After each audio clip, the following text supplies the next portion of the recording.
All right. We're back in the place. What's up, boys? Back again here with another one. It's your boy, Tavon Talks. Today we're going to be talking about, sorry, let me just do that over again. Today we're going to be doing why you'll never be happy unless you love what you got.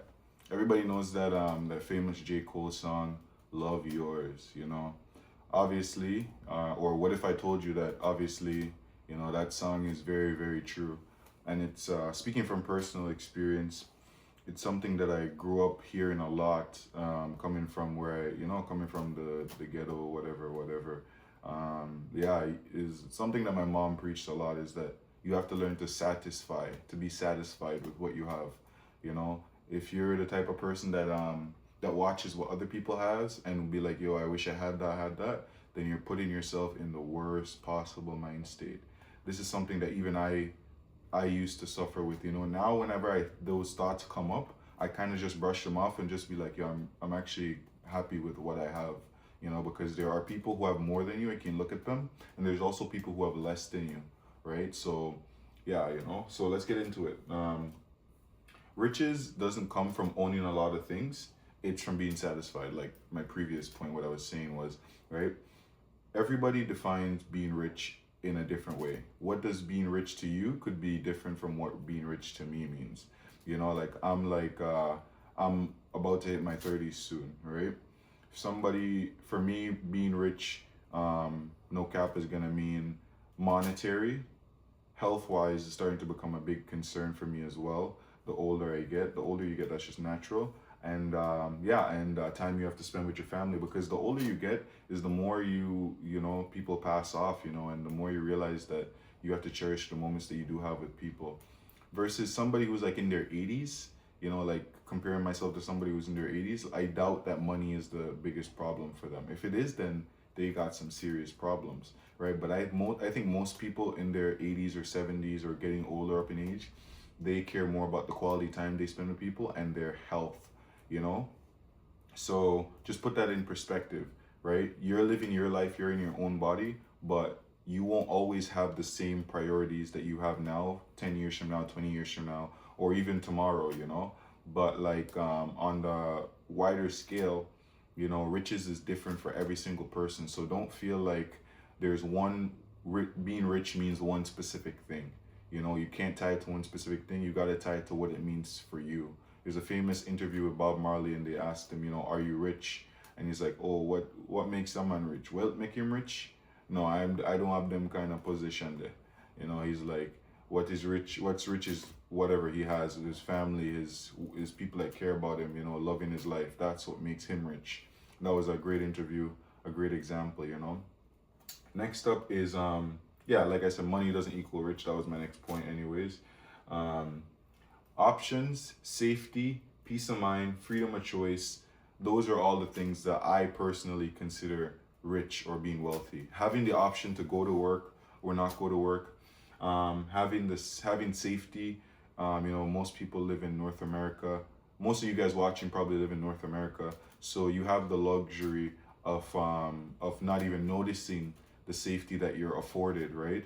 At the expenses of people paying taxes, at the expenses of your parents, at the expenses of the government, even though we trash them a lot of times. But just being in a community where you can feel safe to go outside, go outside and play, or even have kids that can live in the community, go to school and not worry about anything. That's like, that's pretty uncommon in most of the world. Like those things are uncommon in other parts of the world, but here in North America, we just take it for granted, right? Yeah, so you don't want to be, you can't help but take things for granted when you're in abundance of it, right? But it's just something you should be conscious of, right? Those are the things that I would define as wealth. What really makes a person wealthy and different, Everyone's definition is different. We already touched on that. I'm kind of freestyling this as I do most of my videos. But yeah, happiness can only come but only from so my wealth point, to segue into this, is from happiness can you grow into someone who is truly wealthy, right? So You have people who are rich and have, you know, like shit tons of money, millions, billions, and they aren't happy, you know? So you got to ask yourself, I mean, if you were to ask yourself, would you rather be rich or would you rather be happy? I'm sure most of us would say rich, right? Then we can figure out the happiness after, right? People say money doesn't buy happiness. Well, you just don't have enough money. I don't know. I believe in that to some extent, but I also believe that in the pursuit to get all that you seek, you shouldn't betray yourself, you shouldn't betray your values, and you shouldn't betray the people that are important to you, right? So if getting $1 million tomorrow means being somebody completely different, maybe that's not for you, you know? That I know it's not for me. You know, if I have to do some things that I'm completely against to get $1 million by tomorrow, it's like, nah, I'm good. I'd rather stay where I am and get it myself, you know? Yeah, so don't sell yourself out just for money. You'll regret it in the long run. Trust me, I've seen this happen to a fair share of people, you know, friends, family alike, you know. Don't fall into the rat race. That's kind of like selling yourself out just to make money, right? The rat race, I don't consider people in the rat. I don't consider you being in the rat race if you've made enough.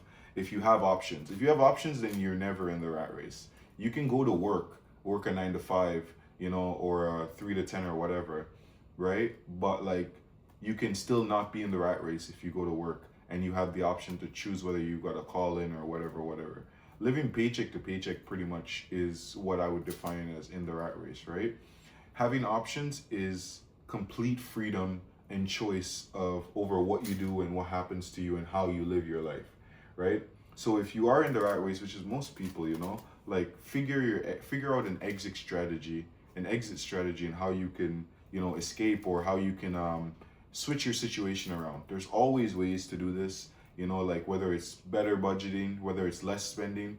You know, you got to be able to cut some stuff. You know, you got to be able to cut shit if you want to live a better life. You got to think of it as you're doing this now. You're painting your future self. You're painting your present self, or it's excruciating to your present self so that you can help your future self, right? Helping your future self will be one of the best things you can do from here going forward. Whether it's quitting smoking or quitting drinking or whatever, if you can help your future self tomorrow, you'll always thank yourself. So you should always be looking, look at it like a relay. You should always be looking to give yourself in the future, or the next person in line for the run or for the sprint, the best possible chance there is, right? You shouldn't be, right now, your present self should always be in the worst situation or in the worst spot. And if you do feel like that, that's fine. But you should be helping your future self so your present self situation becomes gradually becomes easier and easier, right? Diminishes, and it becomes easier the more and more you help your future self, pretty much. I don't want to keep on repeating the same thing. Yeah, I'm almost finished. Be grateful every day. I said this in a previous video, but when you wake up, just be thankful for the smallest things in life. You know, just say like thank you for anything. Thank you for waking up. Thank you for my phone. Thank you for my camera. You know, like thank you for my laptop. Thank you for my life. Thank you for my loved ones. Thank you for my moms. Thank you for my pops. It's small, but can you believe like saying these small little things cashes in on your spirituality, or on your emotional well-being, or on your person. You know, it's like you have this unlimited amount of wealth, like emotional wealth, or emotional memories that you can cash in on at any time by just saying thank you. I'm grateful for this. I'm glad this happened, right? It's just the same as if you have $1 million. You have any time to cash in on $100 or $50 or whatever. You might not say that you're grateful that you're able to spend it, but you know you have it, right? So it's the same thing with all the memories that you've accumulated over your life. Just be thankful for those moments and be thankful for what has led you up to here. If you're in a tight spot, everything takes time to get out of, you know? And you probably put yourself in that spot, which is one of the most important things to own up to if you want to change it, right? But even the tight spot that you're in is an experience that you need to have so that in the future, you know how to handle it. Otherwise, it'll just hit you in the future and you don't know how to handle it at all, right? It's the same with like rich kids that like have been babied all their life, and then all of a sudden they are on their own and they just don't know what the fuck to do. You know, we hear that common story every single time. It's become like a stereotype now, right? Yeah, so to close up, you know, take the time to write down what matters to you and what makes you happy, you know, like in the long run. Like, oh, sorry, I read it as if I was telling you as if I was making a statement, but I'm telling you something to do. So take the time, if you have a piece of paper, write down the stuff that matters to you in the long run, like when you reach 30, when you reach 40, when you reach 50, and just put yourself in perspective, put your life in perspective, right? If in your 30s or 40s, you want to be able to bring your kids to Disneyland, or you want to go hiking, or you want to go exploring the world, traveling the world, right? Write those things down and put them down, because we all have a long life ahead of us, but if we don't put it in perspective, then we kind of tunnel vision on what's in front of us, right? And tunnel visioning sometimes can be good, sometimes can be bad, but you always want to put your life in perspective. So try and write that down and try and set some achievable goals that you can do this year. Some small shit, you know, like really the smallest things. Maybe create a budget, or like just like go to the gym once a week. You gotta start small and work in increments. It's easier to do it that way because that's just how our minds work, you know? Needless to say, just like this YouTube channel, it's me making a video every day. I don't really put much effort into editing, because I don't put any effort into editing, honestly, because I don't see the point, right? If something happens, if something comes and like fucks up the scene, like, yeah, it's fine if it's in the video, as long as it's not taking up too much time. But like, what's the point? The most important thing for me right now is to get a message across to you. And as long as I can speak and you can hear me, I can get my message across. Everything else is pretty much irrelevant, right? So yeah, let's focus on that. You know, let's build together, let's do it.